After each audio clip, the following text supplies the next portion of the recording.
For sure, yeah. I mean, the sending off was a crucial moment as far as Atletico were concerned.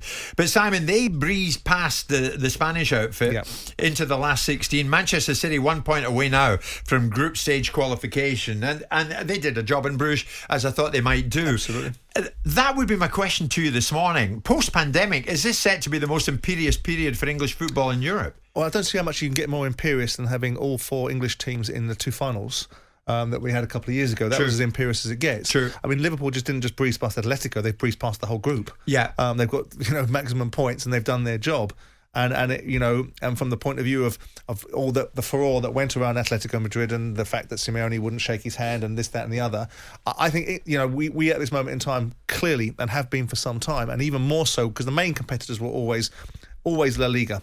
And of course, they're going through an act of self-harm. It's the right thing to do, which is try and get some control and governance over football finances. But at this moment in time, it's diminishing some of the quality that we're used to seeing from Real Madrid and from Barcelona, who have, specifically Real Madrid, been really instrumental in dominating the Champions League. Yeah. So we are in a situation now where the best managers, with another one landing in the Premier League, the introduction of even more money with the Saudis coming in, like it or not, coming into the Premier League with Newcastle, and obviously the performances of these teams should detail that we should have a very, very strong period of time in Europe. But like anything, these things are cyclical, and no one in Germany and no one in Italy and no one in Spain is going to allow the English Premier League to dominate European football. Yeah. So whilst we should be on the front foot, and I think out of it, ironically, I would expect Man City to really lay a glove on this tournament this year, because ironically losing the League Cup, I believe, will potentially be replaced by them winning the Champions League. No, that's a good point. It's a strange one. Yeah. Football has those sort of ironies that throw themselves up. They've dominated the League Cup. They've gone out now and given people up. And ironically, you probably have Tottenham win the League Cup this year, because last year Mourinho gets binned before the final. In comes Conte, and he'll probably win them this particular tournament because he's still in it. Yeah. So the central theme of your question is, do we have an opportunity in English football to dominate the Champions League? Certainly this season we do, yeah. Absolutely sure. right. Yeah. We spoke about Diego Simeone yesterday. I think I told you, Simon, weeks ago I met when they played a pre-season match at Brighton. Simeone, all smiles, absolutely delightful. But there's no doubt he indulges in the dark arts of football. Mane had to be taken off at half-time to protect him, really, from Atletico's game plan. I mean, this dark arts that Simeone does practice, and he does practice it. He didn't do the handshake, Luke. No, post-match. No, there was no handshake with Klopp at the end of it all.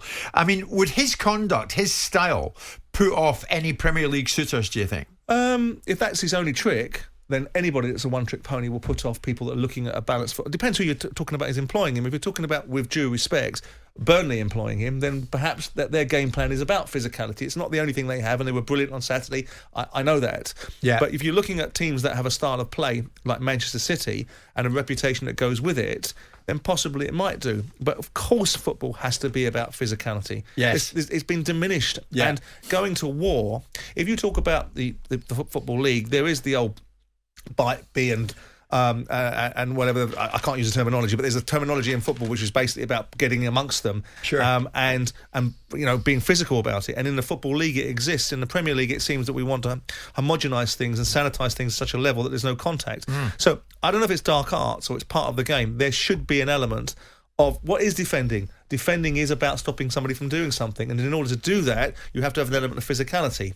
Is that a dark art, or is it part of a game plan to be able to overcome situations where maybe technically people are better than you? So I don't think it will put people off, but I think if it's the only trick that he had, it might suggest that it becomes a one-trick pony. Listen, Simon, we said it would be an eventful night in the Championship, and it was. Bournemouth lost for the first time. Preston did well with that win, so well done them. But what about Blackburn? Now we heard yesterday. It's all about money. Well, it's all about money. Well, I mean, what a result that is. Blackburn losing 7 to Fulham.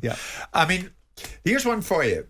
You have not been all that complimentary about one Marco Silva. No. This morning, might that change? I mean, we have to say chapeau, as you would say, to Marco Silva. No, listen, I mean, I still, in my mind's eye, people are allowed to change and develop, and the experiences shape them.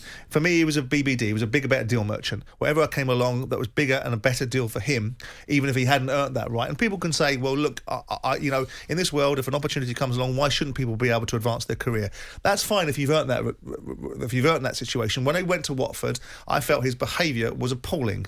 I felt the fact he was given an opportunity. I know the Pozzos, I know what they're capable of, but at that time, he was given the opportunity, he was given the support, he was given the investment structure. Yeah. And the moment Everton came along, he down tools and effectively almost engineered constructive dismissal and caused a war between two football clubs, because rather than have some loyalty and respect for the football club that employed him, he thought the opportunity was bigger and better for him 5 minutes after starting his job at Watford. And I resent people that haven't earned their stripes, getting themselves in a situation where they bat their eyelids at other people. And he got his natural end because he got binned at Everton. Okay, do we forgive him now? Now he's gone round the cycle, he's gone back to Fulham. Right. And Fulham have got all the resource. They've got arguably one of the wealthiest men in the world that tried to buy Wembley Stadium behind them.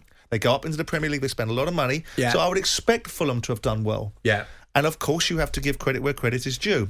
We were talking about Blackburn yesterday, and poor old Bradley Johnson comes on and talks about how they're going to put a shift in, and they get done. They get done 7. Yeah. But they got Yeah. a player sent off, Yeah. and that changed the direction of the game. And you know, once it got away from them, it got away from them. And Fulham just looked, because I saw the highlights, just overwhelmed them. Yeah. And Mitrovic, Mitrovic has scored 19 league goals this season. Oh, I know, he's incredible. He's a machine at the moment. At this level. Yeah. At that level, yeah. Yeah.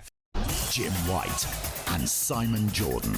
Monday to Thursday morning, 10 till 1. On AM, on DAB, via the talkSPORT app and on your smart speaker. talkSPORT.